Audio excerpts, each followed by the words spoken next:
الحمد لله وحده والصلاة والسلام على من لا نبي بعده. abalungi abatulaba mu dakika ntono nnyo tugenda kulaba tugenda kwanukula ekibuuzo naye nga ekibuuzo ekyo omusomo guno kigenda kuba gamba introduction oba okwanjula omusomo guno gugenda ba muwanvu naye gujja bakugwawulwamu emisomo egy'enjawulo.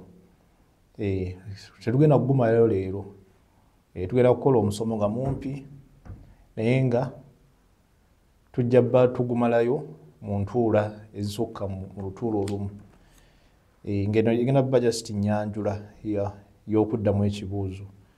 Ekibuuzo nga tugenda kiddamu mu mbeera mpola mpola. Ali eyo atulaba ojja kuba gwe kennyini ansi ogitegeera. Ekibuuzo ekigamba nti abaffe ekitabo Bayibuli bigambo bya Allah. Ekigambo ekyo tugenda kuba tukyanukula mpola mpola. Ku nkomerero ojja kuba bw'atulaba ojja kuba otegeera kennyini ojja kwesalirawo nti ekitabo Bayibuli ojja kuba weddamu. Naye ng'ekibuuzo kigamba abaffe Bayibuli bigambo bya Katonda. Abaffe ekitabo Bayibuli bigambo bya Katonda. Ekisookera ddala ffe ng'Abasiraamu tukkiririza mu bitabo byakka okuva ewa Allah. Tukkiriza nti Katonda yassa ebitabo. Katonda yassa ebitabo ku bannabbi be ab'enjawulo. Era obusiraamu bwe tebusobola kuba butuufu okutuusa nga akkiriza mu bitabo bya Allah bye yassa. Allah ayogera era yassa ebigambo bye ku bannabbi. Ebigambo bye yabissa ku bannabbi. Bannabbi ne babituusa eri abantu. Era nga ebigambo ebyo bitabo bitukuvu. Bitabo bitukuvu oba bigambo bya Allah. Era nga bubaka obujja eri omwanadamu, eri omuntu nga bumugamba Katonda biki byayagala na biki byatayagala. Byonna ebitabo bya Allah tubikkiririzaamu. Qur'ani y'ekitiibwa erina ebitabo bye yatugamba, erina ebitabo bye yataatugamba. Naye nga byonna bye yatunnyonnyola ne bye yataatugamba byonna tubikkiririzaamu. Naye mu bitabo bye yayogera n'erinnya lyabyo mwe muli ekitabo kya Zabuur. Ekitabo ekitibwa Zabuur. Ekitabo ekyo kitabo kyakka ku nabbi ayitibwa Nabbi Daawud. Nabbi Daawuda yakkako ekitabo ekiyitibwa Zabuur. Era ekitabo ekyo tukikkiririzaamu ffe ng'Abasiraamu. Ekitabo ekirala era mu Qur'an Allah yakyogerako ekitabo ekyo Zabuur kya Daawuda. Allah agamba nti wa atayina Daawuda Zabuura. Twawa Daawuda nabbi ayitibwa Daawuda ekitabo ekiyitibwa Zabuur. Waliwo ekitabo ekirala ekiyitibwa At-Tawra. At-Tawra. Ekitabo ekyo Tawra kyakka ku nabbi ayitibwa Nabbi Muusa. Era ekitabo ekyo tukikkiririzaamu ekitabo ekya Tawra. Ffe ng'Abasiraamu tukkiririza mu kitabo ekyo ekya Tawraatu. Ekitabo ekyo Tawra kyakka ku nabbi ayitibwa Muusa. Era bigambo bya Allah tubikkiririzaamu. Ekitabo ekirala ekitabo ekiyitibwa Injil. Ekitabo ekiyitibwa Injil kyakka ku nabbi ayitibwa Nabbi Isa alayhi salaam oba muyite Yesu. Ekitabo ekyo ekiyitibwa Injil kitabo nga kyakka ku Isa alayhi salaam oba muyite Yesu. Era ekitabo ekyo tukikkiriza nti kitabo kyava wa Allah era bigambo bya Katonda. Ekitabo ekyo ekiyitibwa Al-Injil. Kitabo Injil tukikkiririzaamu nti kitabo kya Yesu, kitabo kya Katonda. Bigambo byali byani? Byali bya Katonda bye yassa ku nabbi Yesu, nabbi Isa. Ekitabo ekirala era nga kyekitabo ekyasemba mu bitabo bya Allah subhanahu wa ta'ala kyekitabo Qur'an.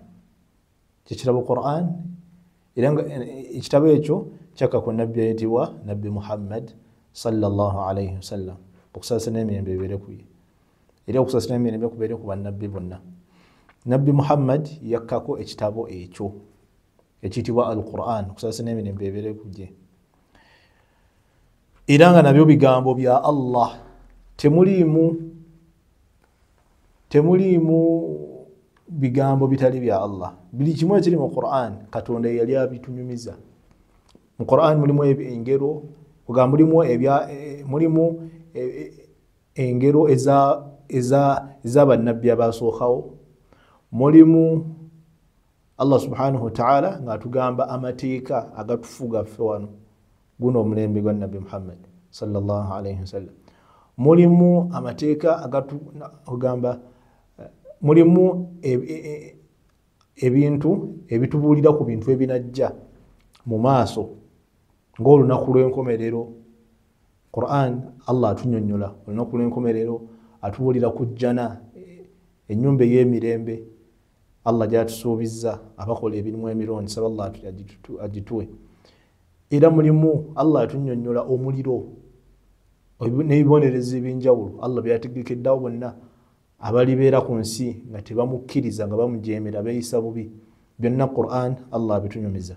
Nabwe kityo ebitabo byonna ebyo nga byogedde Al-Zabur, Tawra, Injil, Quran, ebitabo ebyo bitabo bya Allah subhanahu wa ta'ala era bigambo bya Katonda. Katonda yennyini yali abyogera.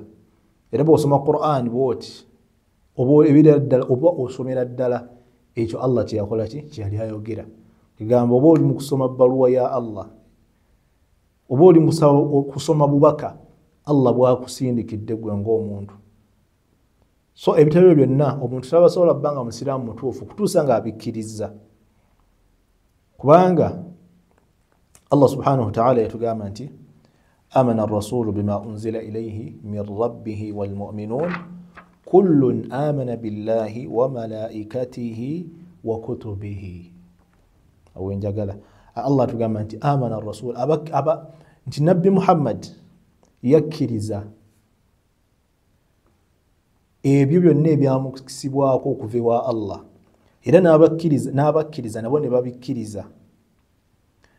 Nabbi Muhammad sallallahu alayhi wasallam wamu n'abakkiriza bonna bakkiriza Allah, kullun amana billah, bonna bakkiriza Allah subhanahu wa ta'ala, ne bakkiriza bamalayika be, ne bakkiriza n'ababaka be. Bakkiriza Allah, ne bakkiriza bamalayika be, bakkiriza nti bamalayika gye bali, ne bakkiriza n'ebitabo bya Allah nti Allah yasse ebitabo. So mu tteeka lino Allah atulaga nti omubaka Muhammad sallallahu alayhi wasallam wamu n'abakkiriza bakkiriza mu Allah nti gyali, bakkiriza mu bamalayika be, bakkiriza mu bitabo bye nti Allah alina Allah alina ebitabo bye yassa. Kitegeeza ffe abasiraamu tukkiririza mu bitabo byonna ebyava ewaani ewa Katonda. Allah yassa ebitabo ebyenjawulo era byonna tubikkiririzaamu. Allah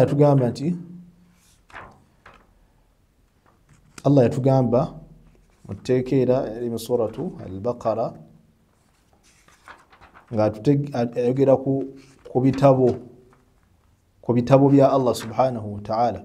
Allah yatugamba nti qulu amanna billah wama unzila ilayna wama unzila ila Ibrahima wa Ismaila wa Ishaqa wa Yaquba wal asbaq wama utiya Musa wa Isa wama utiya an-nabiyyuna min rabbihim la nufarriqu bayna ahadin minhum wa nahnu lahu muslimun.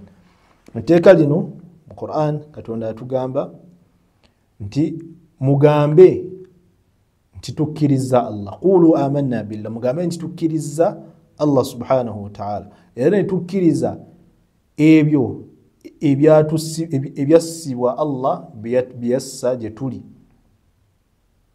era tukkiriza ebyo bya Allah byassa ku Nabbi Ibrahim. Kitegeeza ebigambo Allah byassa ku Ibrahim fe abakkiriza tubikkiririzaamu, byassa ku Nabbi we Ibrahim ne Ismail ne Ishaq ne Yaqub. Allah n'ayogera bannabbi ab'enjawulo, n'ayogera ne kutuusa wayogera ku Musa, ekitabo ekyasikibwa ku Musa nakyo tukikola ki? Tukikkiriza. Naye ekitabo ekyakka ku Nabbi Isa muyite Yesu naye tukkiriza ebitabo byonna ekitabo ekyakka ku nabbi Yesu ne nabbi Isa tukkiririza mu kitabo ekyamukkako bonna bannabbi bonna tukkiriza ebitabo byonna ebyabassibwako era kiba nti nabbi Muhammad sallallahu alayhi wasallam lumu yali atudde n'abagoberezi be basahaba be abagoberezi babamukkiriza omusajja omu najja era omusajja oyo yali malayika naye yajjira mu kifaananyi ky'omuntu nga yambadde engoye nga njeru naye nga tebamumanyi basahaba abagoberezi ba nabbi baali tebamumanyi tebamulabangako naki musajja nga atukula ajjidde mu ngoye enjeru nga alina enviiri nzirugavu najja n'atuula ewali nabbi Muhammad sallallahu alayhi wasallam n'amubuuza ebibuuzo eby'enjawulo naye mu bye yamubuuza yamubuuza nti akhbirni anil iman mbuulira ku bukkiriza obukkiriza kyeki nabbi n'amuddamu n'amugamba nti an tu'mina billah nti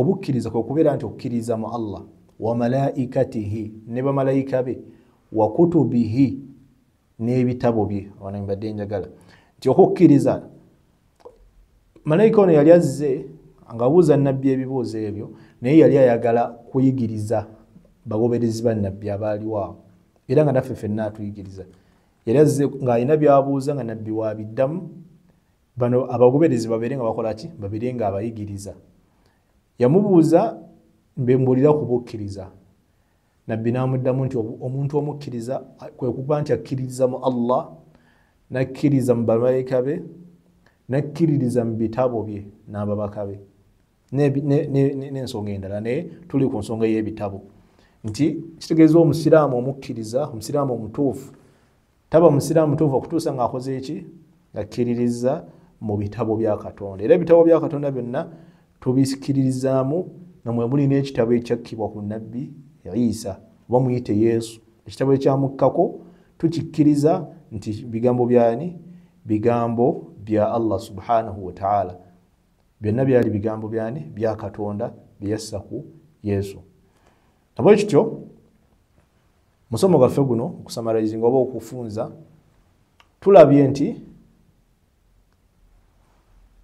tukkiririza mu bitabo bya Katonda nti Katonda yasse ebitabo ku bannabbi ab'enjawulo era ebitabo ebyo bigambo bya Katonda era bituufu tebiriimu nfuufu yonna ebitabo bya Katonda byonna tubikkiririzaamu era omuntu tabeera mukkiriza mutuufu okutuusa nga akkiririza mu bitabo bya Katonda nti Allah yassa ebitabo eby'enjawulo obubaka eri omuntu nga byebitabo ebitukuvu era byonna bitukuvu byonna tubikkiririzaamu insha Allah saba mukkirize omusomo guno tugukomye wano naye tujja kufuna olutuulo olulala tubeerengera tweyongera tugenda mu maaso n'okuddamu ekibuuzo kino kye tuliko naye nga eno ebadde ennyanjula olw'ekibuuzo ekyo kye tujja okuba nti tuddamu mpola mpola ng'era tubasaba tubeere nga mutugoberera tujja kupaka emisomo egyo gibeere nga gibatuukako n'omusomo oguddako tubasaba mubeere nga